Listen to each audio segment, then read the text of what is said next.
Boa noite. É sempre um prazer falar em nome da doutrina espírita. É sempre um prazer divulgar as informações espíritas. E quando se fala do tema aborto, mesmo sendo, Rosário, um tema repetitivo, mas é uma situação repetitiva também. O aborto permanece em nossas vidas como uma chaga terrível na sociedade. Então precisamos a cada momento estarmos falando sobre ele, jogando luzes sobre essa questão. Então hoje, nesse tema aborto, nós vamos falar numa abordagem que esteja enfocada na maternidade e na vida. Por quê? Porque a doutrina espírita nos diz que o passado, nós devemos olhar para o passado com um olhar de recolher lições, mas não de ficar retidos nele. Então, o que aconteceu, a prática que foi realizada, só nos interessa agora como uma tomada de diferencial das nossas vidas de hoje em diante. Por isso, nós não vamos aqui abordar aborto no sentido de culpa, de penalidades. Nós vamos falar de vida, nós vamos falar da maternidade, porque o que nos interessa agora é reconstrução. É que a gente tenha noção do que realmente significa a vida, do que realmente significa a maternidade, porque conscientes disso, nós com certeza mudaremos o quadro da sociedade hoje, que não é muito bom no que se relaciona à questão do aborto. Então é um tema que interessa ao jovem, interessa aos pais, interessa à sociedade como um todo, ao homem, à mulher. Por quê? Porque o aborto, nós sabemos que é uma prática que na maioria das vezes ela é realizada por conta da maneira de pensar de um pai, de uma mãe, ou do próprio jovem sem esclarecimento. Então o esclarecimento é para todos. E nós pedimos a Deus que nos conceda a oportunidade de traduzir as informações espíritas de forma que as pessoas possam compreender. E como diz o apóstolo Paulo, que não sai da nossa boca nenhuma palavra torpe, só o que sirva para edificação. Então vamos falar de maternidade e de vida, para a gente entender por que o aborto não é necessário em nossas vidas. Nós vamos começar com uma citação de Jeremias, quando ele diz: antes que no seio de tua mãe fosses formado, eu já te conhecia. Antes de teu nascimento, eu já te havia consagrado. Então, nós estamos tendo aqui o profeta nos falando de uma afirmação da paternidade divina que nos fala que antes que no seio das nossas mães fôssemos formados, já éramos conhecidos de Deus. Já fomos criados, somos criaturas de Deus, somos filhos de Deus, já somos conhecidos por Ele. Quando nós chegamos ao ventre das nossas mães, nós já temos uma trajetória espiritual. Então, muito antes que fôssemos formados nesse seio materno, nós já éramos conhecidos de Deus. E já nos havia consagrado, já nos havia reconhecido como seus filhos. Então, o que nos ocorre de imediato é que quando recebemos um filho, estamos recebendo os filhos de Deus, em primeiro lugar. Então é muito importante que a gente compreenda essa informação, porque isso muda tudo na nossa vida. A partir do momento em que a gente aprende sobre a eternidade, aprende sobre a evolução, nós pensamos 2 vezes, 10 vezes, 1000 vezes antes de tomar uma decisão dessa natureza. Porque aí nós já estamos sabendo de que forma nós estamos lidando com a situação. No livro O Evangelho de Chico Xavier, um livro escrito por Carlos Bacelli, tem uma frase de Chico Xavier muito interessante que ele diz: a maternidade é um segredo entre a mulher e Deus. Eu acho linda essa frase. Um segredo entre a mulher e Deus. Eu fiquei pensando essa semana sobre essa frase. Um segredo. Seria um segredo entre a mulher e Deus? É claro que é um segredo entre a mulher e Deus. Primeiro, só quem pode ser mãe é a mulher. E aqui não vai nenhum pensamento feminista. Só quem pode ser mãe é a mulher. Deus só dotou de possibilidades o organismo feminino para gerar um filho, para ser mãe. Então, existe um segredo aí. Por que ele escolheu a mulher? Não tenho essa resposta. Outra coisa, preparou essa mulher tanto bio como psiquicamente. O corpo da mulher é totalmente estruturado para formar um ser, né? Eu não sei se vocês lembram de uma música de Roberto Carlos, que diz assim: eu vi a mulher preparando outra pessoa, né? Então, um corpo preparado para preparar outra pessoa, outras pessoas. Tem mãe que tem a capacidade de gerar inúmeros filhos. Eu lembro da minha avó, teve 22 filhos. A minha mãe teve 11 filhos. Eu tive 4 filhos. Então, nós preparamos pessoas para essa humanidade, né? E o mais interessante, é um segredo tão maravilhoso, que a gente forma outra pessoa daquilo que está em nós e não nos falta nada com isso. O que acontece geralmente quando a mulher está grávida? Ela está plena de saúde, a não ser que socialmente ela esteja passando por processos de necessidades. Mas se ela estiver no campo da saúde, o que acontece? Ela está plena de saúde. O que acontece uma mulher quando ela tem um filho? Ela se renova. Quantas mães que tiveram 10, 12 filhos jovens, bonitas, e prepararam essas pessoas, tiraram de si. Esses filhos nasceram e hoje a gente às vezes se encontra e diz: é seu irmão, não é meu filho. Não acredita, é teu filho. Então, veja que segredo maravilhoso que existe nisso. E se a mãe não pode gerar esse filho, por 1000 razões, que em outros momentos a gente pode abordar e que a doutrina espírita nos esclarece, se a mãe não tem o organismo para gerar esse filho nessa encarnação, psiquicamente ela é mãe. A partir do momento em que ela acolhe nos seus braços, pelas portas do coração, um filho de outra mãe, ela se torna mãe como a mesma mãe que gerou seu filho. Não existe diferença no sentimento, no acolhimento. Ela é mãe. E esse sentimento a gente observa muito cedo nas crianças. A gente vê os bebezinhos com seus bebezinhos no colo brincando de mãe, banhando, botando para dormir, trocando fralda, falando com eles como se fosse a mãe. E a gente acha que é porque observa a mãe, não. É o sentimento materno que já existe naquela criatura. Então, dessa forma, a gente começa a entender que realmente deve existir um segredo. Deve existir um segredo muito forte criado entre Deus e a mulher, para que ela tenha essa possibilidade de gerar ser, de formar pessoas, de dar continuidade à humanidade que hoje temos.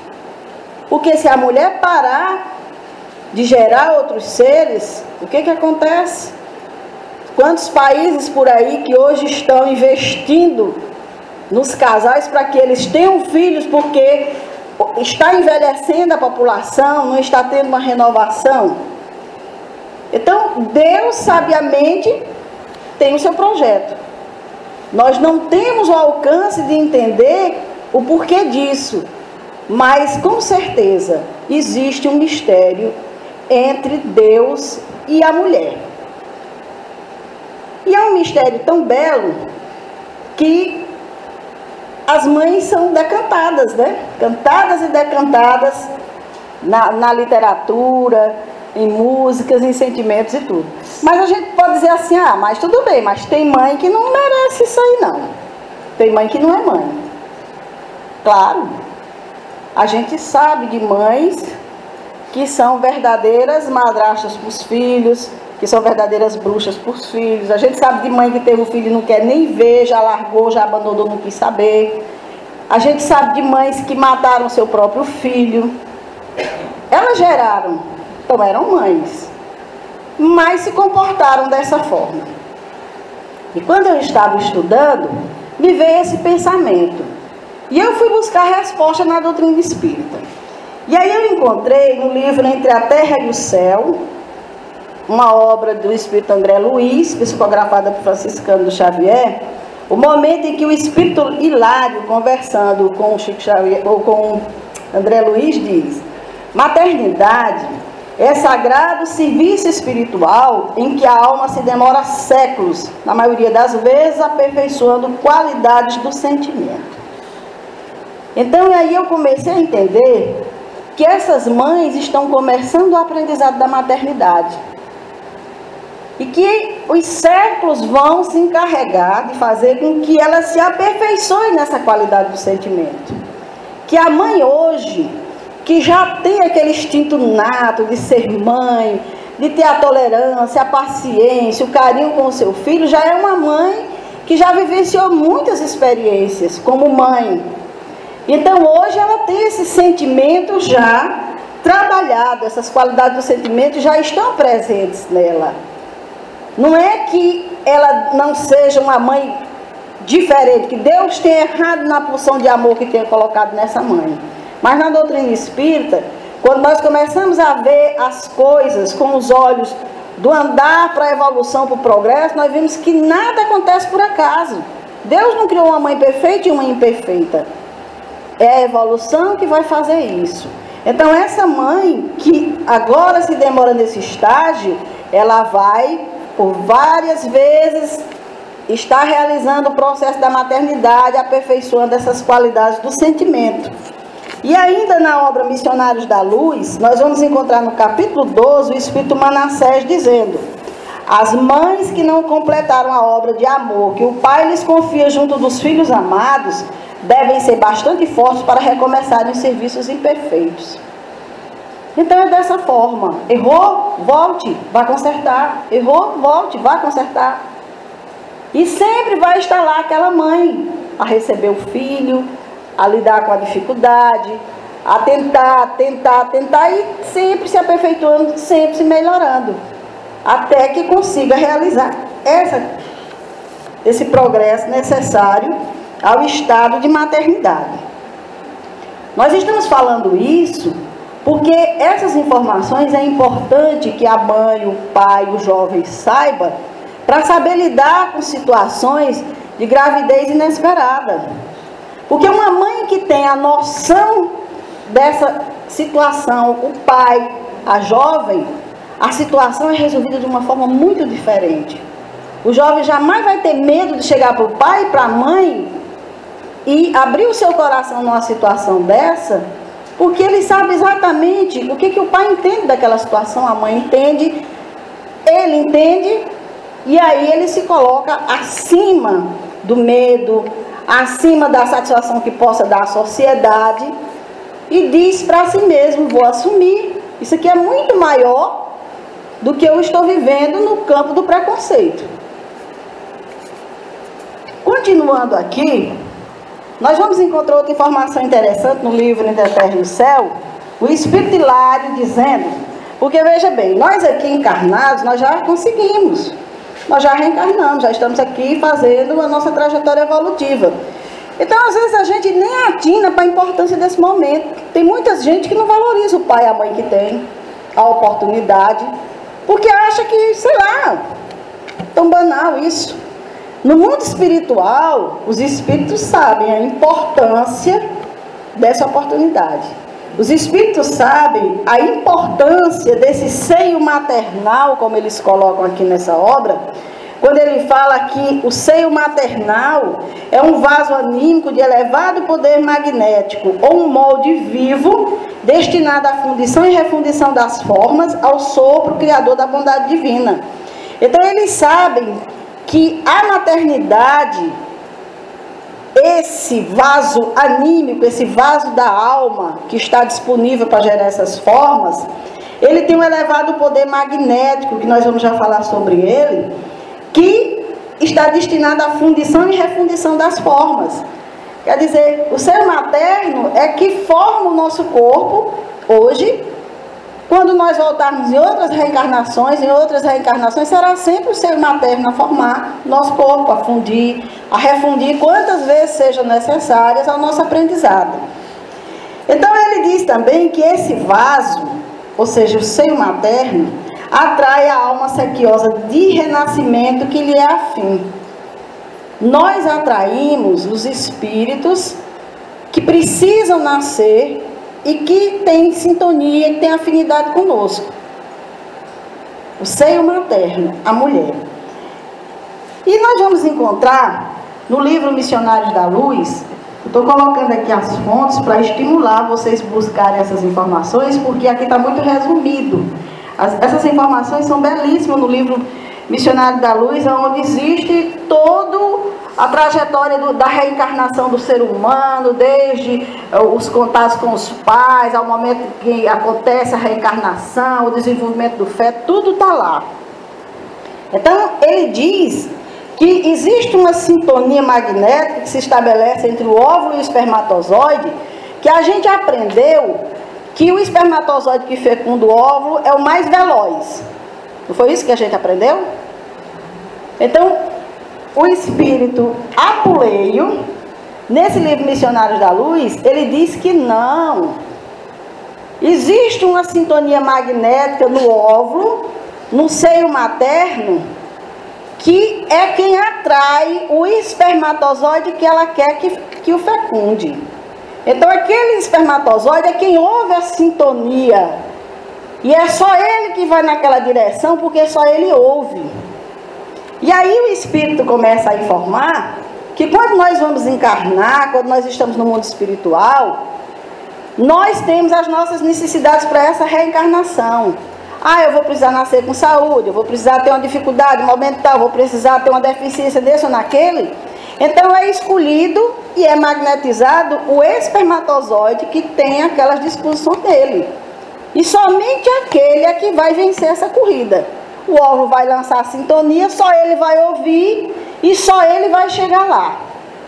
Então, esse seio materno que está em nós, mulheres, é quem vibra, é quem atrai o ser que vai reencarnar.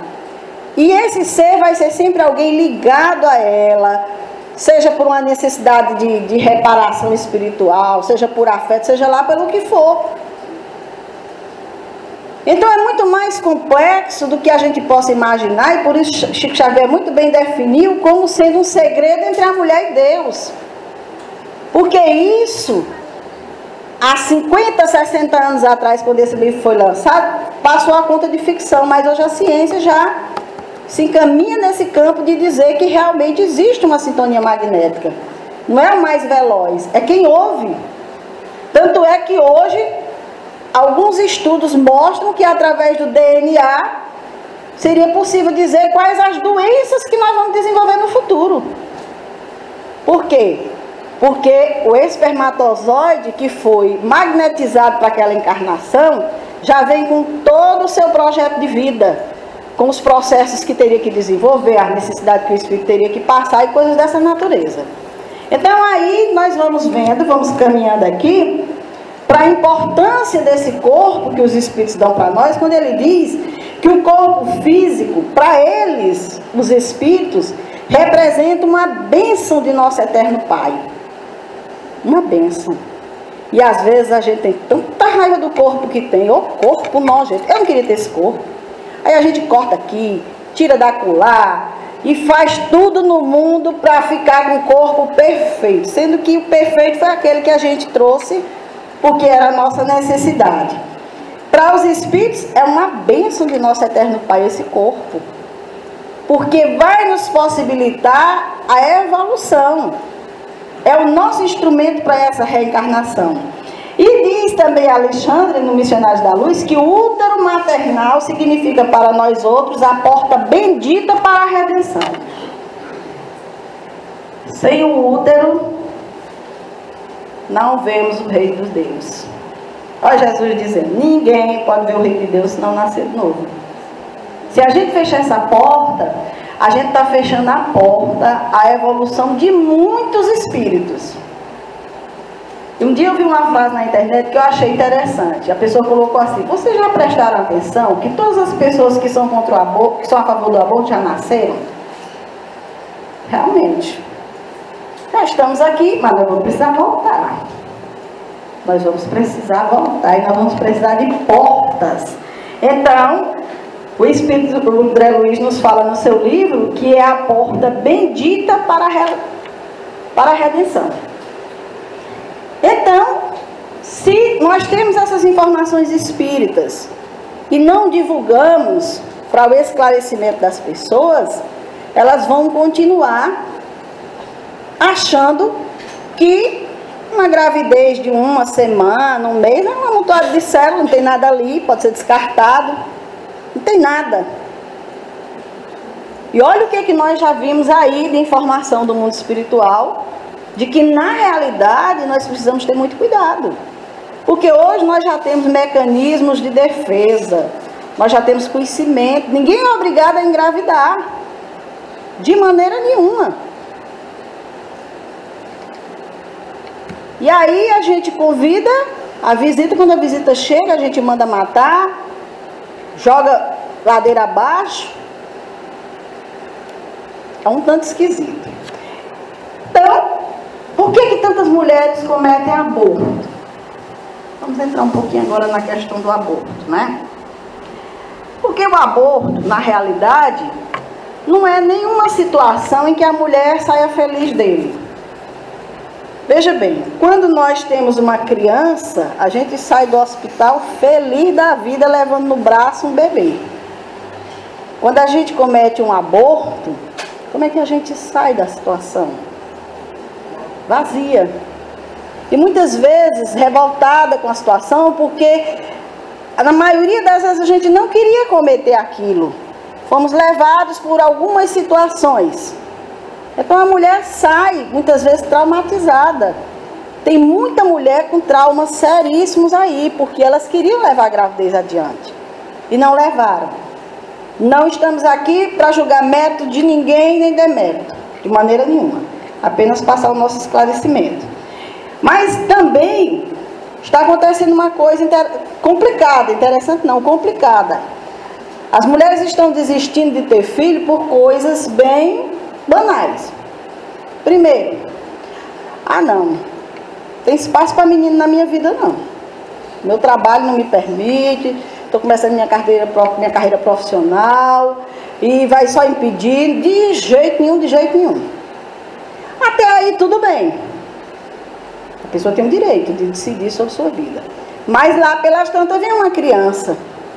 E aí, em nome da minha profissão, eu tenho que eliminar, eu tenho que matar, eu tenho que dizer que não quero alguma coisa. Então tem mulher desistindo de ser mãe por conta dessa situação. Outras com relação ao corpo. Não vou deformar meu corpo. De maneira nenhuma. De maneira nenhuma. Mas olha, mesmo sem ter filho, vai chegar uma idade que não vai segurar nada mesmo também não. De jeito nenhum. Aquele corpo perfeito deixa de ser também. E tem muita mãe com corpo belíssimo depois de ser mãe. É só uma questão de cuidado. Nada mais. E existem aquelas que praticam aborto porque não encontram apoio no companheiro, não encontram apoio na família, não vê saída. E aí, a saída que vê é essa. Dentro do trabalho que nós realizamos na Casa Espírita, nós temos o atendimento fraterno. E eu vou logo dizer, se alguém vier conversar comigo sobre aborto, que está grávida e que quer tirar a criança, pode saber que eu vou procurar todos os meios para ela não tirar. Sinto muito. Vou citar aqui uma situação. Eu fui procurada por um grupo de jovens que estava com uma amiga que estava grávida e que queria tirar a criança. E chegaram para mim: Dora, vamos dar uma ajuda, não deixa não. Mas o que a gente pode fazer? Eu não conheço a menina, vocês conhecem. Traga para conversar. E ela foi. Conversamos com ela, dissemos tudo o que nós estamos dizendo aqui para ela. E ela: não. Se eu te emprestar um filme, você assiste? Posso assistir. Aí eu dei o filme O Grito Silencioso. dizendo ela que assistiu. Que é o filme onde um médico que comete aborto depois do advento da ultrassonografia percebe a situação do espírito no útero e aí do ser no útero não comete mais aborto e sai divulgando essa questão.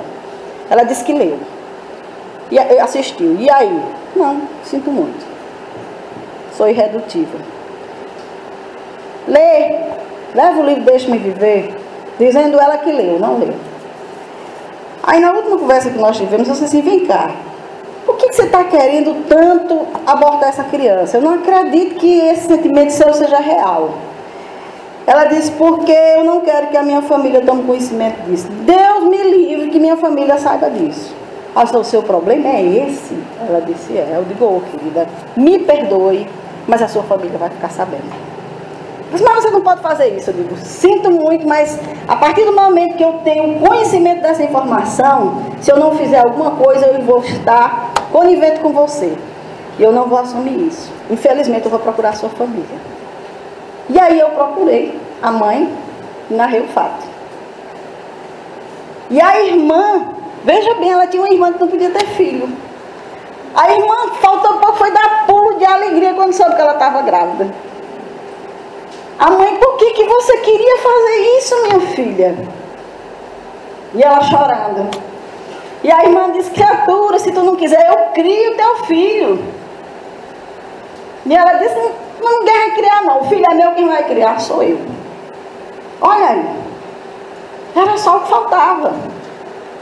E um dos momentos do desabafo dela, ela disse assim, o filho não é só meu, é dele, se ele não quer assumir, então é problema dele, eu não vou ter. Eu digo, olha, nesse momento o filho é só seu. Por quê? Porque se ele não tomasse conhecimento que você estava grávida, ele não quer saber que ia ser pai. Agora você não vai poder dizer nunca que não sabia que era mãe.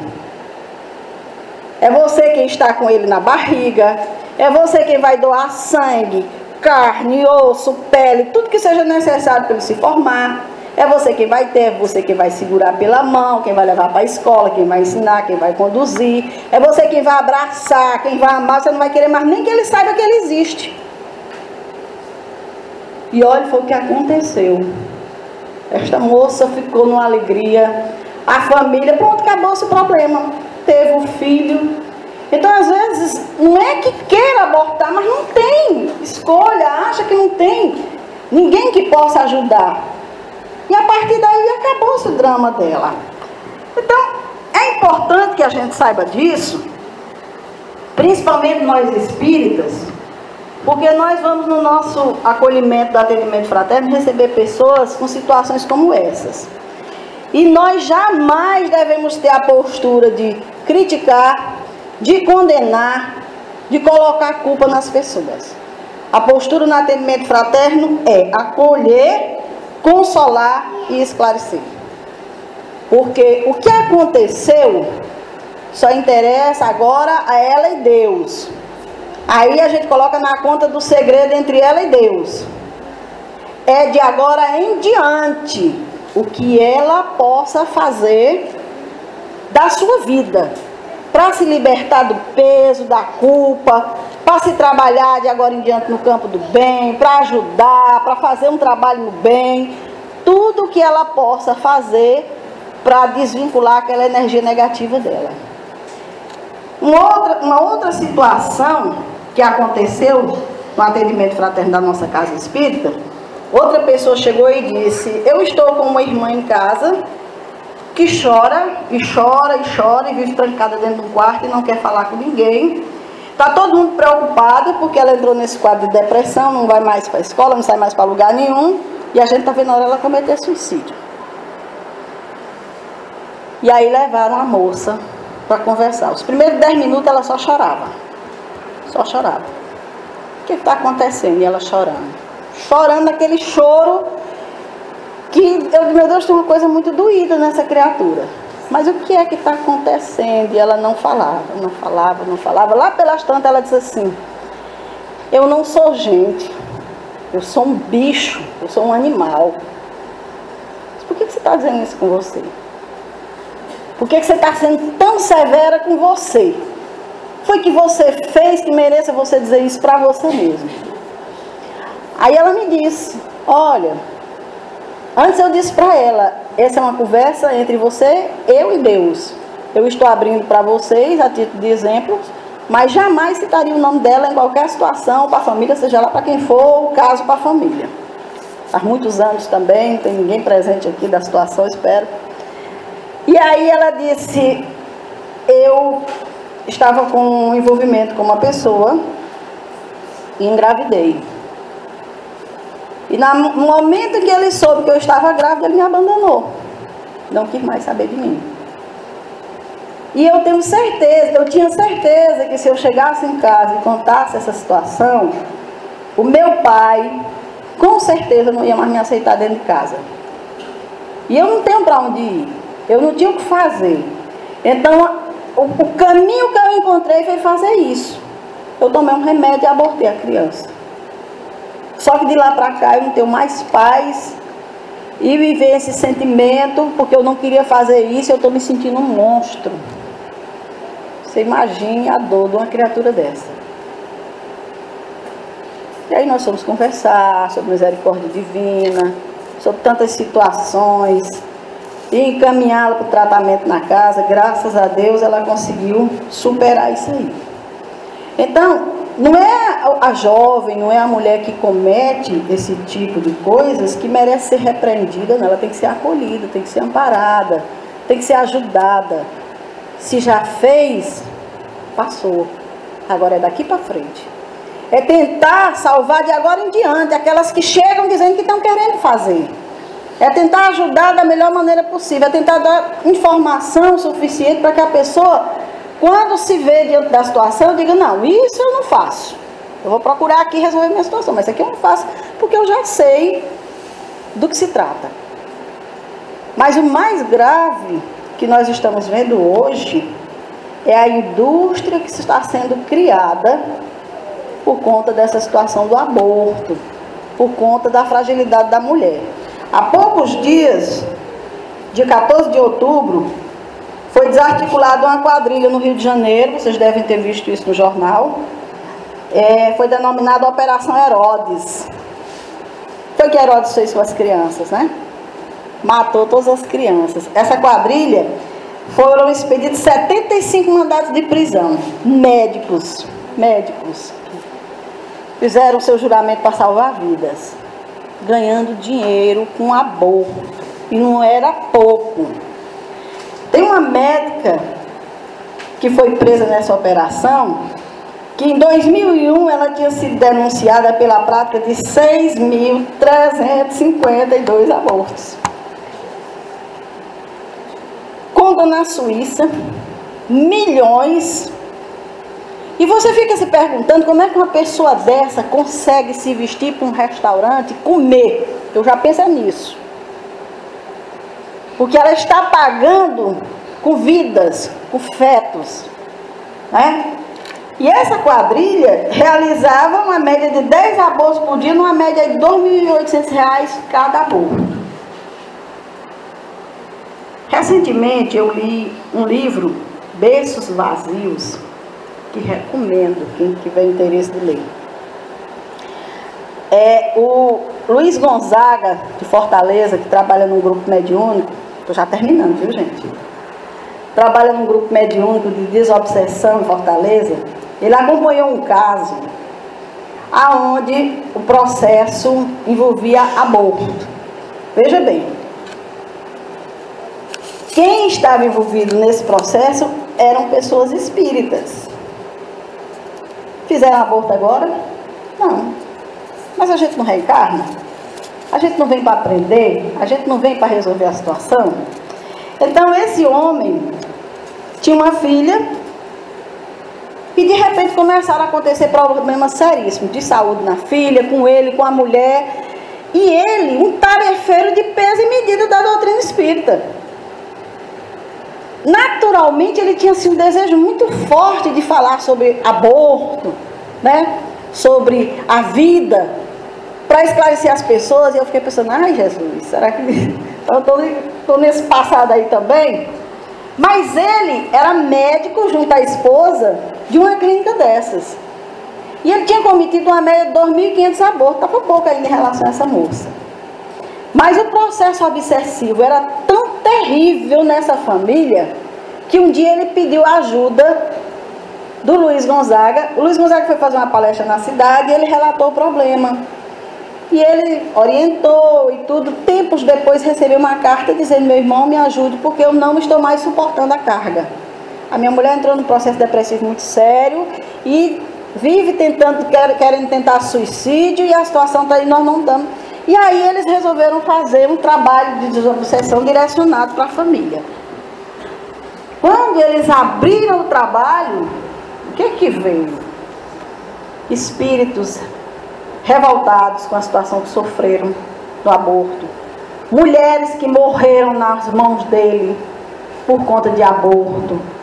Estados de revolta terrível. E olhe que não foi brincadeira o trabalho realizado pela espiritualidade para ir amparando esses espíritos, e esclarecendo, para eles irem perdoando e libertando aquelas criaturas, limpando a área, vamos dizer, em torno, para que eles tivessem condição de respirar e tocar a vida. E ele diz que a coisa era tão séria que a espiritualidade pediu que ele não dissesse para a família o que era a situação, porque senão eles não iam suportar. E às vezes a gente também não diz na casa espírita: o que foi que veio na desobsessão? Não interessa. Será que aquela pessoa tem condições de saber o que foi? Não vai ajudar. Então, depois que tudo foi concluído, depois que ele escreveu o livro, ele pegou um exemplar do livro e ofertou à família. E disse: está aí, esse era o seu problema. Eles já estavam se sentindo bem. Então, quando nós falamos de aborto hoje, nós falamos no sentido não de condenar, de criticar, de atacar quem fez. Isso não interessa. É entre a pessoa e Deus. A justiça divina tem os mecanismos de corrigir tudo isso. Mas no sentido de esclarecer sobre a vida, sobre a importância da vida, nossa responsabilidade. Esse segredo que existe entre Deus e a mulher, que precisa ser amparado pela família, pelos pais, por todos. Porque, olha, nós hoje estamos de portas abertas com o mundo da internet. Essa equipe que foi presa, não pense que eles faziam aborto só na cidade, não. Eles vendiam medicamento pela internet. As pessoas entravam em contato e eles mandavam a medicação. Quer dizer, mesmo à distância eles estavam lançando isso. Então é isso que nós precisamos fazer: fortalecer as nossas bases familiares, orientar, esclarecer, passar informação, para que os nossos filhos, nós que somos mães, porque tem muita mulher casada que faz isso também. Ah, não, agora não. Para que a gente possa se preencher de responsabilidade e saber que nós podemos escolher o nosso momento, mas que a gente não pode ser irresponsável quando a gente não cuida disso e a coisa acontece e a gente responde da forma mais criminosa que possa existir perante a lei de Deus. Então é importante que a gente busque esclarecimento, que a gente busque conhecer sobre a vida, sobre esse compromisso que nós mulheres recebemos, sobre esse compromisso que nós pais temos. Um dia eu estava na mesa mediúnica, garanto a vocês que encerro com essa. Eu estava na mesa mediúnica e uma entidade terminou o trabalho, olhou para mim e disse assim: Dora, se botarem uma criança na tua porta, criança? Aí eu, crio. E saí da reunião pensando: meu Deus do céu, vão botar uma criança na minha porta. Passei noites e noites sem dormir direito. Latido de cachorro eu corria. Meu Deus do céu, será que botaram uma criança lá, arriscaram um cachorro pegar, sei lá o quê? Atenta para pegar essa criança. Até que eu esqueci. Aí um dia uma filha minha chegou para mim e disse assim: mãe, eu estou grávida. Solteira. Sim, senhora. É nosso bebê. Graças a Deus, muito bem aceito pela família inteira. Hoje está com 9 anos, vive conosco. Passou. 1 ano e meio, 2 anos, estava eu na mesa mediúnica, a mesma entidade chegou e disse: lembra que um dia eu perguntei, se botasse uma criança na tua porta, se tu criava? Eu disse: lembro. Ela disse: botaram uma criança na tua porta? E riu. Eu disse: botaram. Então, veja bem, isso já era planejamento da espiritualidade. Eu não posso dizer que era irresponsabilidade. Como é que uma entidade vem para mim quase 2 anos antes para me dizer que vão botar uma criança na minha porta? Então existia um projeto que dizia: essa criança vai, não pelas vias normais da sociedade, mas vamos ver se você vai receber ou você vai. Ah, o que vão pensar? Não, isso aqui não, vamos esconder, vamos dar um jeito e acabou-se. Lá estava. E ela veio só para confirmar. Eu nem pensei nisso, a não ser no dia que ela me perguntou. Lembra que eu te disse, te perguntei se botasse uma criança na tua porta, se tu criava? Eu disse: lembro. Botaram uma criança na tua porta? Eu disse: botaram. E eu saí feliz da vida da reunião. Cheguei em casa, dei um abraço na minha nega e disse: ô minha filha, você veio e foi mandada por Deus. Muita paz, muito obrigada.